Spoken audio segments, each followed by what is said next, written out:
नरक चतुर्दशी की 3 पौराणिक कथा। दीपावली के 5 दिनी उत्सव में धनतेरस के बाद नरक चतुर्दशी मनाई जाती है। इस दिन को छोटी दिवाली, रूप चौदस और काली चौदस भी कहा जाता है। इस दिन यम पूजा, कृष्ण पूजा और काली पूजा होती है। इस दिन दक्षिण भारत में वामन पूजा का भी प्रचलन है। आओ संक्षिप्त में जानते हैं कि नरक चतुर्दशी की पौराणिक कथा क्या है। पहली कथा, नरकासुर को भौमासुर भी कहा जाता है। कृष्ण अपनी 8 पत्नियों के साथ सुख पूर्वक द्वारिका में रह रहे थे।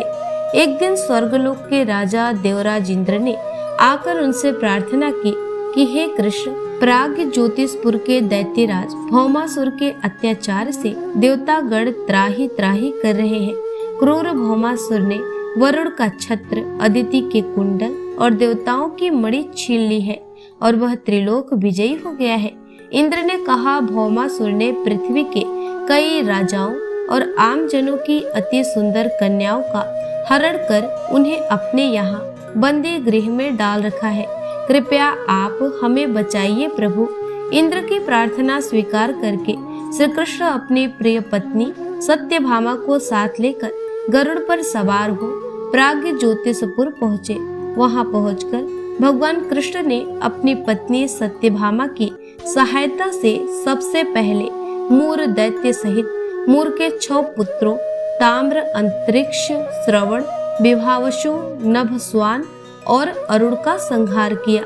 मूर दैत्य का वध हो जाने का समाचार सुन भौमासुर अपने अनेक सेनापतियों और दैत्यों की सेना को साथ लेकर युद्ध के लिए निकला। भौमासुर को स्त्री के हाथों मरने का श्राप था, इसलिए भगवान श्री कृष्ण ने अपनी पत्नी सत्यभामा को सारथी बनाया और घोर युद्ध के बाद अंत में कृष्ण ने सत्यभामा की सहायता से उसका वध कर डाला। इस प्रकार भौमासुर को मारकर श्री कृष्ण ने उसके पुत्र भगदत्त को अभयदान देकर उसे प्राग्ञ ज्योतिष का राजा बनाया। भगदत्त कौरवों की ओर से महाभारत युद्ध में लड़ता है। जिस दिन श्री कृष्ण ने भौमासुर का वध किया था उस दिन कार्तिक माह की चतुर्दशी थी, इसलिए उसे नरक चतुर्दशी भी कहा जाता है। इस दिन श्री कृष्ण ने भौमासुर अर्थात नरकासुर का वध किया था और उसकी कैद से लगभग 16,000 महिलाओं को मुक्त कराया था। इसी खुशी के कारण दीप जलाकर उत्सव मनाया जाता है। दूसरी कथा, इस दिन दक्षिण भारत में वामन पूजा का भी प्रचलन है। कहते हैं कि इस दिन राजा बलि महाबली को भगवान विष्णु ने वामन अवतार में हर साल उनके यहाँ पहुँचने का आशीर्वाद दिया था। इसी कारण से वामन पूजा की जाती है। असुर राज बलि बोले, हे भगवान, आपने कार्तिक कृष्ण त्रयोदशी से लेकर अमावस्या की अवधि में मेरी संपूर्ण पृथ्वी नाप ली है, इसलिए जो व्यक्ति मेरे राज्य में चतुर्दशी के दिन यमराज के निमित्त दीपदान करेगा उसे यम यातना नहीं होनी चाहिए, और जो व्यक्ति इन 3 दिनों में दीपावली का पर्व मनाए उनके घर को लक्ष्मी जी कभी न छोड़े, ऐसे वरदान दीजिए। यह प्रार्थना सुनकर भगवान वामन बोले, राजन, ऐसा ही होगा, तथास्तु। भगवान वामन द्वारा राजा बलि को दिए इस वरदान के बाद से ही नरक चतुर्दशी के दिन यमराज के निमित्त व्रत, पूजन और दीपदान का प्रचलन आरंभ हुआ। तीसरी कथा के अनुसार तीसरी कथा यह है कि रति देव नामक एक धर्मात्मा राजा थे। उन्होंने अनजाने में भी कोई पाप नहीं किया था। फिर भी जब मृत्यु का समय आया तो यमदूत उन्हें नरक ले जाने के लिए आ धमके।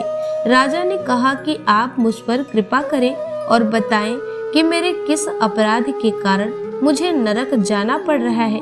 यह सुनकर यमदूत ने कहा, हे राजन, एक बार आपके द्वार से एक ब्राह्मण भूखा लौट गया था, यह उसी पाप कर्म का फल है। यह सुनकर राजा ने यमदूत से 1 वर्ष का समय मांगा। तब यमदूतों ने राजा को 1 वर्ष की मोहलत दे दी। राजा अपनी चिंता लेकर ऋषियों के पास पहुँचे और उन्हें अपनी सारी कहानी सुनाकर उनसे इस पाप से मुक्ति का उपाय पूछा।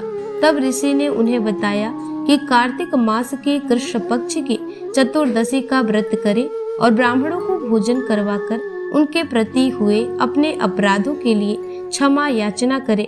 राजा ने वैसा ही किया जैसा ऋषियों ने उन्हें बताया।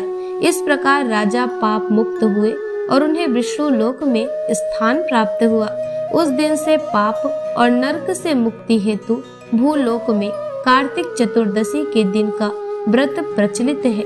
तो भक्तों, आशा करती हूँ कि आप सभी को ये कथा पसंद आई होगी। ऐसे ही कथा को श्रवण करने के लिए हमारे चैनल को सब्सक्राइब कर लें। मिलते हैं नेक्स्ट वीडियो में, तब तक के लिए हर हर महादेव।